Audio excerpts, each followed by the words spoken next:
السلام عليكم ورحمة الله وبركاته. اليوم راح نعمل مع بعض بإذن الله تعالى اللبن الرايب، واللي بيتسمى برضو الروب، الزبادي، اليوغرت، مع اختلاف القوام أو طبيعة المنتج النهائي، لكنه في النهاية كله لبن.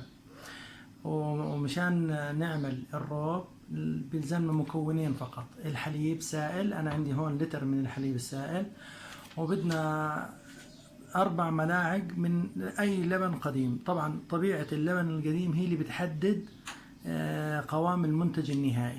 اللي بيحب قوام الحليب يكون فيه كثيف شوية، بإمكاننا نضيف حليب بودرة. بضيف أنا تقريبا ملعقة لكل كاسة. عندي هنا لتر يعني 4 كاسات، فبالتالي بضيف 4 ملاعق من حليب البودرة. هاي بتعطي اللبن شيء من الكثافة، بيطلع جامد شوي. لكن إذا حبينا طبقة قشطة إضافية، الصفرة اللي بتطلع على وجه الحليب، بإمكاننا نضيف مكعب صغير لا يتجاوز 25 جرام من الزبدة.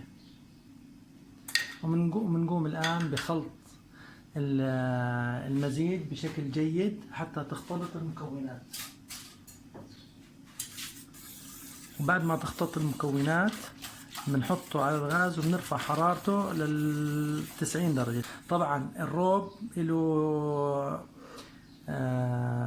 يعني تأثير كبير على طبيعة المنتج النهائي، فإذا جبنا روب حامض حيطلع معنا اللبن النهائي حامض، وإذا جبنا الروب يكون حلو حيطلع اللبن النهائي حلو. فأنت اللبن اللي بدك تعمله بتجيب اللبن اللي أنت بتحبه، ومنه بتستخدم منه البادئ او الروب او كمية الروب اللي بنستخدمها نص كاسة لكل 4 كاسات. حطينا الحليب بعد ما مزجناه بشكل جيد، مزجنا حليب البودرة للي حط حليب بودرة، مزجناه بشكل جيد، والآن حطيناه على النار. لازم نسخنه لتصير درجة حرارته تقريبا فوق ال 85 90 عشان عملية البسترة، وعملية البسترة هي قتل كل البكتيريا اللي موجودة إن وجدت.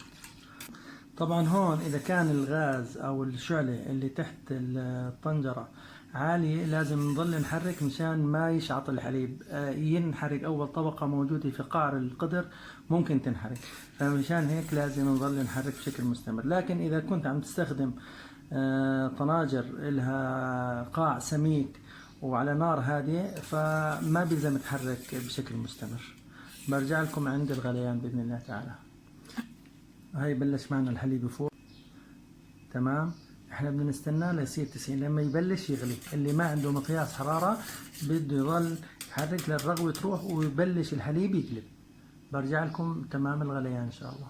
الان وصلنا تمام الغليان، شايفين كيف الحليب قاعد بيقلب، درجة الحرارة 98. بالتالي احنا انتهينا. الان نطفي الغاز تحته ونستناه ليبرد لدرجة حرارة 45، وهي الحرارة المناسبة لوضع الروب. اللي ما عنده مقياس حرارة بإمكانه يستخدم اصبعه. بتحط اصبعك وبتعد 10 ثواني، فاذا كنت تحملت بصعوبه ان اصبعك يظل داخل الحليب، بالتالي هي درجه الحراره تقريبا من 48 ل 42، واذا بسهوله تحملتها بتكون تحت ال 40.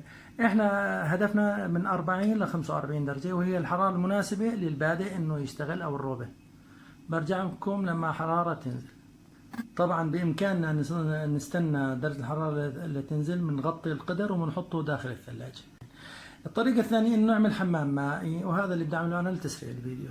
أنا هون جبت وعاء أو قدر أكبر من القدر اللي موجود فيه الحليب، حطيت فيه ماء بارد، ماء من الحنفية، وحطيته داخل هذا القدر الكبير. هاي عملية حمام مائي، طبعا الغاز مش شغال تحته، بس هاي عملية تبريد الحليب بشكل أسرع.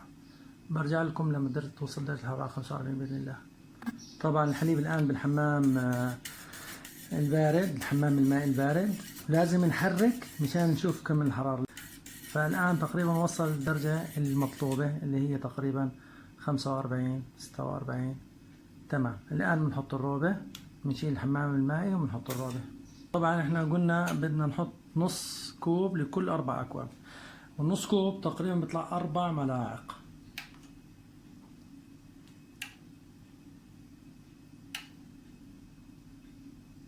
يعني بنحط الروب او البادئ وبنحرك لاختلاط المزيج، والان بنخلي البكتيريا تشتغل شغلها.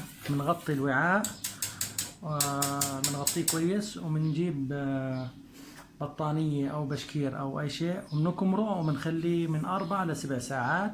برجع لكم عند تمام الروبان إن شاء الله. أنا جهزت البطانية اللي بدي أكمر فيه الحليب اللي بده يتحول للبن. بنغطيه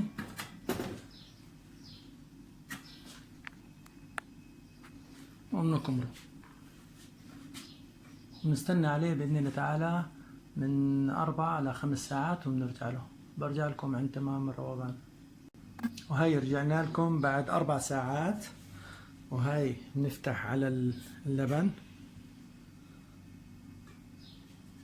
ما شاء الله ما شاء الله، هاي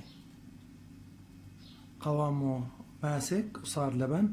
الآن بندخله على الثلاجة 3-4 ساعات بنرجع بعد بعض وبنسكب وبنتذوق بإذن الله تعالى. السلام عليكم، ورجعنا لكم بعد 5 ساعات. اللبن صار جاهز، حطيناه في الثلاجة وصار جاهز. الآن حنعمل السكب.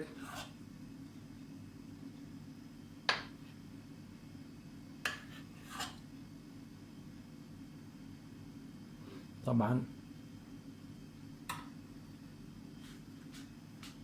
هاي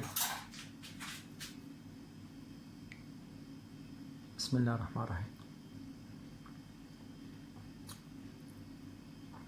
فعلا طعم رائع جدا، ويا ريت تجربوا الوصفة. وألف صحة وهنا، والسلام عليكم ورحمة الله وبركاته.